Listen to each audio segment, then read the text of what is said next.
What do the Heisman Trophy and the college football playoff have in common? They actually have a lot in common.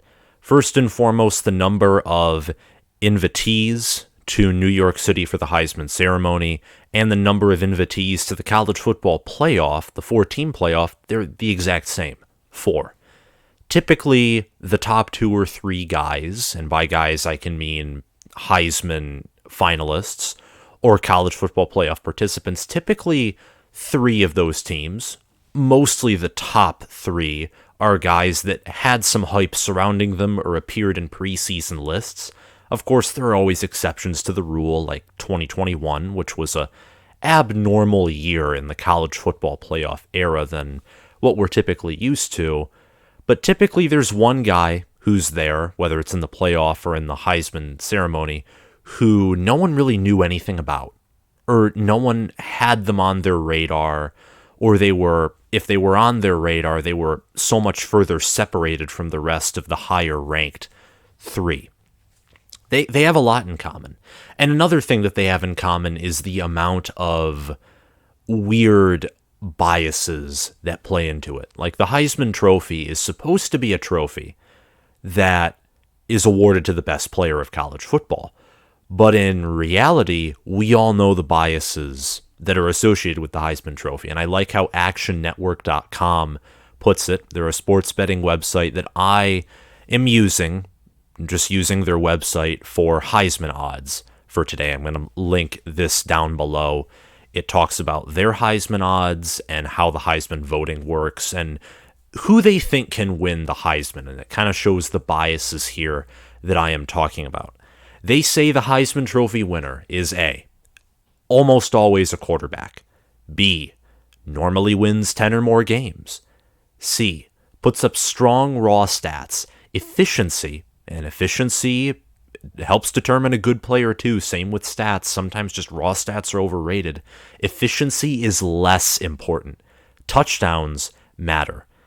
And plays in a Power 5 conference, which we all know of guys that they're in the NFL, they're the best player there currently, or guys even in college who they played at the FBS level, fantastic players, and they weren't the Power 5 level, and they didn't get the recognition that in retrospect they deserved. So the Heisman Trophy, there are a lot of hoops, ladders, hurdles to climb, jump over, jump through if you want to get to the Heisman Trophy, which is why a lot of people, most notably Josh Pate, really don't value the award or talk about it a whole lot. But I'm here to talk about it because there is some merit to getting it, and I think it's interesting. Plus, there was a subscriber request put in for me to list my Heisman contenders. And that's what we're going to do today. I have 8 guys who I think can realistically win the award. I could have listed others, but if I did, those other guys outside of these 8, I really can't see them winning the award. Because either A, if they're a running back, for example, they're in a running back rotation, which means they're not going to be asked to carry the game for a team. And I think the only way a running back, for example, can win the award is if they're the only great running back on their team. Or if there are multiple great running backs, number 2 is great, but this guy is just elite and therefore is going to be fed the ball endlessly. Same thing goes with a wide receiver. He has to be the main wide receiver. He can't be splitting receptions. He has to be the X factor target, the nearly sole target of the QB. And then of course there's the QB. There's going to be only one QB for most great teams anyway. He has to have a lot of stats. Again, stats are very important, and these guys, whether because I think that teams are going to rely on them to win, it's not the supporting cast that will help these teams win, it's the individual player, or just because they're so good that they will farm stats, it is what it is. But I think that these players, these 8, can actually win the award. We're going to start with the most obscure position, and at the end of the video, we'll get into the 3 quarterbacks who I actually think can win the award. Let's start off first and foremost with Will Anderson. Will Anderson last year had 101 total tackles, 57 solo tackles, 31 tackles for loss, 3 passes defended. 17 and a half sacks, in which he led the nation, by the way. Aiden Hutchinson was not even number 2 in sacks. Aiden Hutchinson went to New York, and he went ahead of Kenneth Walker, and that got a lot of people mad. I thought that Kenneth Walker should have been there. But in reality, in the beginning, Aiden Hutchinson wasn't even statistically the most impressive defensive player. It was actually Will Anderson. And Will Anderson this past season did a very phenomenal job. He did much better than Aiden Hutchinson did against Georgia, where he actually recorded a sack against that strong Georgia O-line. He performed very impressively throughout the season, and he also had, 31 tackles for loss, which I just mentioned, but that by far led the nation in that category. Didn't have any forced fumbles or fumble recoveries, but Will Anderson returned because he wasn't even eligible to go in the NFL draft, and yet he had these impressive statistics at Alabama. He played in every one of their games, I'm pretty confident in, full-time starter. He had to get removed from the Alabama spring game because it wasn't fair. Like, he would just bust through Alabama's tackles and just toss Bryce Young around. Now, that's not just showing how good he is, that's also showing some, I think, offensive tackle concerns that Alabama certainly has. But it mostly just shows how good Will Anderson is. If there's going to be a defensive player who wins this award, I would say more likely than not, it would be Will Anderson, probably by a mile. Much like Chase Young in 2019, Charles Woodson in 1997, this guy is an X-Factor alien that stands out compared to the rest of his defensive comrades just for Alabama or fellow defensive players throughout the Division I FBS level. He's the only defensive player who I can see winning the award, but he's a part of my top 8 because he already has a lot of hype surrounding him. He's returning to Bama, and when you return to Bama, you normally just get better. Better than 17 and a half sacks, better than 31 tackles for loss, more than 100 total tackles. That would be a very impressive feat for Will Anderson to get, and that could possibly win him the Heisman. But defensive player, it's going to be a tough challenge for him to even get to the ceremony, period, amen. Let's move on to Braylon Allen. Braylon Allen I don't even have as a member of my top 2 Big Ten running backs, which is Treveyon Henderson and Blake Corum, and I think I might have Muhammad Ibrahim in front of him as well. I'd have to double check. But what Braylon Allen has going for him is, whereas Corum has Donovan Edwards backing him up, Henderson has Mayan Williams backing him up, Ibrahim has Trayson Potts backing him up. It's the same thing at Alabama. Who does Jahmyr Gibbs have backing him up? Trey Sanders, Emmanuel Henderson, just a bunch of plethora of 5 stars and 4 stars. There are other great running back rooms too that I'm not mentioning, but Alabama and the Big Ten, the area that I mainly cover, is what comes to mind. Heck, even Georgia. Running back rotation galore, always have talented running backs. Wisconsin, you have Braylon Allen and you have Chez Mellusi. And Chez Mellusi, good running back, not nearly as great of a running back as half of the backups that I just listed as a backup running back. Which means Allen, who wasn't even the starter for half of the year, but still outperformed Mellusi when Mellusi was the starter, Allen is going to be fed the ball more. He's probably going to cross 1,500 rushing yards. I'm 100% confident in that. And, I mean, look, almost 7 yards a carry, 12 rushing touchdowns last year. He doesn't catch the ball a whole lot, which isn't going to help his chances, but he did not start until he didn't get more than 10, 15 carries a game until October 9th against Illinois, which by then there were 4 games passing by. And even in some games after that, until Mellusi went down in between, I think was the Rutgers game maybe, or around there, Mellusi would still get the majority of the carries, but Allen's average yards per carry was clearly better. He's the more explosive back. He got 228 rushing yards against Nebraska. He got nearly 200 against Northwestern. He has yet to, though, He has yet to face a very great front seven, like Minnesota and Michigan, which he had some playing time against. He did not cross the 4 yard per carry mark, but he's phenomenal. He's a phenomenal kid. He's really young. He's going to be a sophomore this season. He's only 18 years old. I really like him. And I think that because of Wisconsin's style of football, Graham Mertz's incompetence at QB is certainly going to force Wisconsin to run the ball even more. If Wisconsin wins 10 games, I can guarantee you it's because this kid is even better than I think he is. And if that's the case, he certainly has a chance to win. It certainly has a chance to win the Heisman, possibly get very close to 2,000 rushing yards if he replicates the numbers that he had last year, but starts from day one, which would give him starting privileges for an extra 6 or 7 games. That would pad his stats quite a bit. Up next, we have Deuce Vaughn. Deuce Vaughn out of Kansas State, running back, and I think that I'm just going to probably just say this straight up.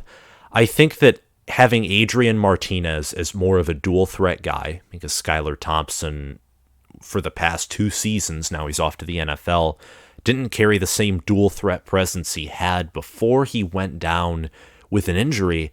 Having a dual threat presence with a guy like Deuce Vaughn behind an O-line that, from what I can understand, is returning the most of its production, it's going to be a very tough running game to stop, because now you don't only have to focus on Deuce Vaughn, you have to focus on Adrian Martinez, and Vaughn, who's coming back after a very strong 2021 campaign, 1,404 rushing yards, 108 rush yards per game, 6 yards per carry, 18 rushing touchdowns. And this guy can catch the ball too, and gets a lot of yards after catch, a lot of yards after contact. He's a speedster. Nearly 500 receiving yards, almost 10 yards per reception, 4 receiving touchdowns. I think this guy's the best running back. Whereas Braylon Allen I don't have as the best running back, or even in the top 5 nationally. Braylon Allen is going to carry Wisconsin to victory. If Wisconsin gets anywhere to a great season, it will be because of Braylon Allen. This guy, it might be the same thing here, but regardless of whether it is or isn't, I think he's the best running back in the nation. Very underrated player. In 2020, he had a good season too, with just under 700 rushing yards. This season, he's gotten even better, and with, I think, a more mobile, athletic QB in Adrian Martinez under center, you're going to have to pay more attention to the quarterback position than you have before because of that restored dual threat capability for Chris Kleeman and his staff, and that's going to allow Deuce Vaughn to do even more, I think. It's going to take less defenders' eyes. It's going to take defenders' eyes off of him, or at least some of them, I think, if you're trying to get what I'm saying. And I think that's going to result in Deuce Vaughn having an even better year, much like Braylon Allen. Very realistic chance that he can get close to that 2,000-yard mark. And again, I think he's the best running back in the nation.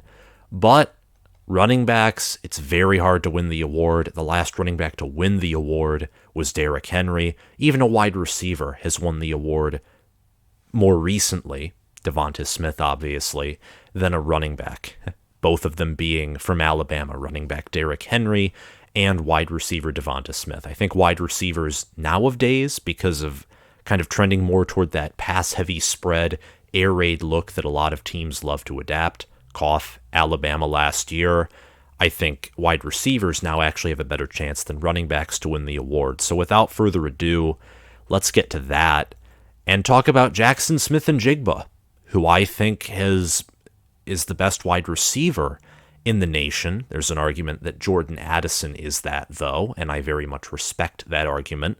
Jackson Smith-Njigba, 1,606 receiving yards, 123.5 receiving yards per game, 7.3 receptions per game, well, 17 yards per reception, only 9 receiving touchdowns, but keep in mind, he was in a loaded wide receiver room last year.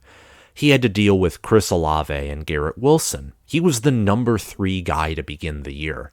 Probably climbed up the ladder and became, 1C, whereas Chris Olave and Garrett Wilson were 1A and 1B, or whatever order you want to put it in. This guy's the number one guy now. Ohio State's wide receiver room, and I still think it's going to be fantastic, it's not going to be as deep as it was last year. It just isn't. But what this means is Jackson Smith-Njigba is going to get targeted even more. He already had 95 receptions. Again, 7.3 receptions per game. That's more than what Jordan Addison had. And Addison was the main target at Pittsburgh, for example. Jackson Smith-Njigba is going to be targeted more per game. He's going to become even better. He's going to become more and more like an NFL prospect. His receiving touchdowns are going to go through the roof. If they doubled, which would be insane, that honestly wouldn't surprise me, just given how Ohio State loves that pass-heavy look. And he's going to go from, again, starting off at wide receiver 3 to wide receiver number 1. His receiving touchdowns could totally double. And I think that with C.J. Stroud's improvements, Ohio State's O-line slightly improving, but again, there's less receiving talent on the field for Ohio State, slightly less than last year, and Jackson Smith-Njigba is now the number one guy in the category. I think that his stats are just going to explode. They're going to erupt. And just look at the Rose Bowl if you don't believe me. He set the Rose Bowl receiving yard record with 347 receiving yards. And that was a game that he played in without Garrett Wilson and Chris Olave. In the Nebraska game, he had 240 receiving yards, and that was without Garrett Wilson. See where I'm going with this? When he is like the number 2 or number 1 guy, or when he was last year, he exploded. You would just throw the ball to him. C.J. Stroud in the Rose Bowl would just throw the ball. He would loft it in. Perfect pass, of course. You got to give him credit there. But he would loft a perfect pass to JSN because he knew that JSN would just come down with it, because that's how good of a wide receiver he is. And the majority, or a huge chunk of his receiving yards for the year, came in November through the bowl game, where he had 100 or more yards in all of those 5 games, and in 2 of those games he had more than 200 yards. The Nebraska game where he had 240, and the Utah game where he had 347. So Jackson Smith-Njigba, very real possibility that he ends up in the Heisman ceremony in New York. I would say it's less of a possibility, of course, but there is still a real possibility he can actually win the award, much like Devonta Smith did in 2020. Jordan Addison is also in this category, I think. And let me take you back to 2020. Mac Jones is appearing in all of the Heisman, all the Heisman lists. Fantastic QB. In fact, he set a record. It's now been broken by Brayson McCall for passer rating with like a 203 passer rating. Super efficient. His stats are going through the roof. They kind of look like Joe Burrow's, or they were very comparable, at least on paper, which is insanely impressive. So he's appearing in the Heisman conversation, very middle of the season or even early on in the season. And then Devonta Smith, a name begins just climbing through the roof, like Bitcoin did in 2020. It just skyrocketed, and that's what Devonta Smith's name did. And that was because with Jalen Waddle being injured, Devonta Smith was by a mile the number 1 guy for Mac Jones to throw it to. So where did the majority of Mac Jones' passes go to? Where did the majority of Mac Jones' stats come from? It was Devonta Smith, who later won the Heisman Trophy. This is what I think Jordan Addison will be at USC. Yes, Jordan Addison has Mario Williams beside him, but I don't think Mario Williams is as good as a wide receiver as a lot of people think he is. I think that besides JSN, maybe like Marvin Harrison, Emeka Egbuka, Ohio State's wide receiver room is much deeper, which in theory, I think, because of how the Heisman Trophy works, would actually put JSN at a disadvantage compared to Jordan Addison. Jordan Addison, I think, is the only true, currently high-level, proven NFL talent wide receiver at Caleb Williams' disposal. And Caleb Williams is a talented young man. He was 4th in QB rating last year, according to ESPN, as a true freshman. He's coming to USC, and whether you like it or not, yes, it's year one. I think USC will have some initial hiccups and struggles, but they're going to have a very efficient offense next year. And that Jordan Addison and Caleb Williams connection is huge. But I think that because Jordan Addison is going to be the X Factor guy, he's going to be by a mile the main target. If Caleb Williams appears as a legitimate Heisman contender by the middle of the season, it will be mainly because of Jordan Addison. And I think as a result of that, I don't even have Caleb Williams on this list, because I think that if Caleb Williams does get to New York, it will be in a huge part because of Jordan Addison and Jordan Addison's resume last season, and the resume that he would have if Caleb Williams, in my opinion, got to New York, would probably win him the award. Going from the Blitnikoff to the Heisman, like having both of those, that'd be a dream come true for a wide receiver. And Jordan Addison can certainly do it. We're finally getting to the quarterbacks here. These are the positions that obviously are the most likely to win the Heisman Trophy. Defensive player like Will Anderson, who is a teammate of Bryce Young's, just on the opposite side of the ball, very rare. Probably not going to happen. Running backs, wide receivers, possible. It's been done in the past decade, but not nearly as common as the quarterback position. And Bryce Young, the winner of last year's Heisman Trophy award, he can certainly do it again. Nearly 5,000 passing yards, completes 67% of his passes, 8.9 yards per pass, 47 passing touchdowns, 7 interceptions, a 97.6 quarterback rating, according to an 87.6, 87.6, little typo there, which was second in the nation behind CJ Stroud, who was a 91.6 first. But you see that 167 passer rating, or 167.5, a lot lower than Grayson McCall's 200-something, or Mac Jones 203, Joe Burrow's 201, 202. You see what Action Network is meaning by efficiency doesn't always matter. Bryce Young was certainly efficient. I mean, there's a reason that he had these stats, nearly a 7-to-1 touchdown interception ratio. Absolutely crazy. And he had the second best QB rating according to ESPN, but he did have some of his moments, as of course, like every player does. And part of that was also due to the fact that his Alabama team, the 2021 Alabama team, was one of, in my opinion, the worst Nick Saban teams just by total overall talent and discipline and youth. It was one of his most inexperienced, undisciplined, talentless teams that he actually had at Alabama, in large part due to that 2017 recruiting class. And Bryce Young, the reason he won that award is because, once again, he carried that team to the playoff. Him, Jameson Williams, and John Mechie carried. They willed that team to 13 wins. Willed that team to crushing Georgia in the SEC championship game. And if you don't believe me there, look at 2021 Alabama's schedule, playing close games with teams that were bottom feeders by SEC standards last year, having some struggles against even FCS or lower FBS schools. It was crazy. Last year's Alabama team didn't look like an Alabama team from my own perspective. But that's why Bryce Young, I think, won the award, is because he carried his team to doing well and being the second best team in the nation. And now, with what I think will be, it'll be a better team, I think, than last year's team. Very real chance that he can do it again and win a back-to-back Heisman trophies.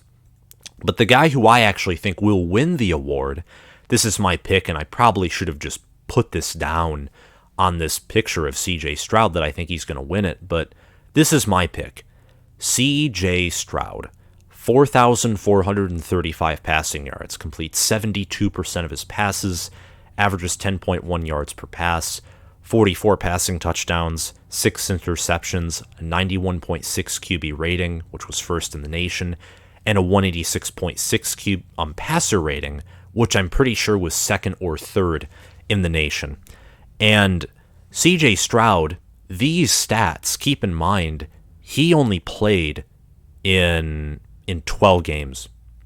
Only played in 12 games, because remember, he missed the Akron game. So he played in Minnesota, Oregon, Tulsa, Rutgers, Maryland, Indiana. He only played 11 regular season games, and the bowl game.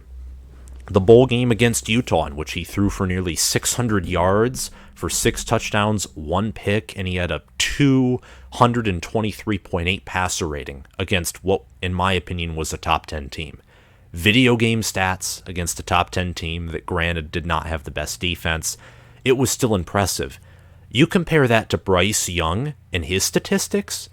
Bryce Young played in a full 15 games, 3 more games than CJ Stroud.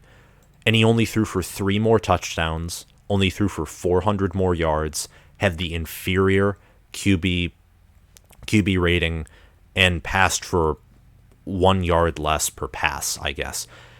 All in all, CJ Stroud, you just take, I guess, divide the stats by the amount of games played, and I think that CJ Stroud's raw stats per game are more impressive. And again, raw stats are what is going to be looked at, and I think that CJ Stroud, even from just an NFL perspective, just the bigger frame, the higher ceiling, the fact that I do think that Ryan Day is one of the best, if not the best, developer of quarterbacks in the nation. Ohio State was not known to be a developer of quarterbacks under Urban Meyer.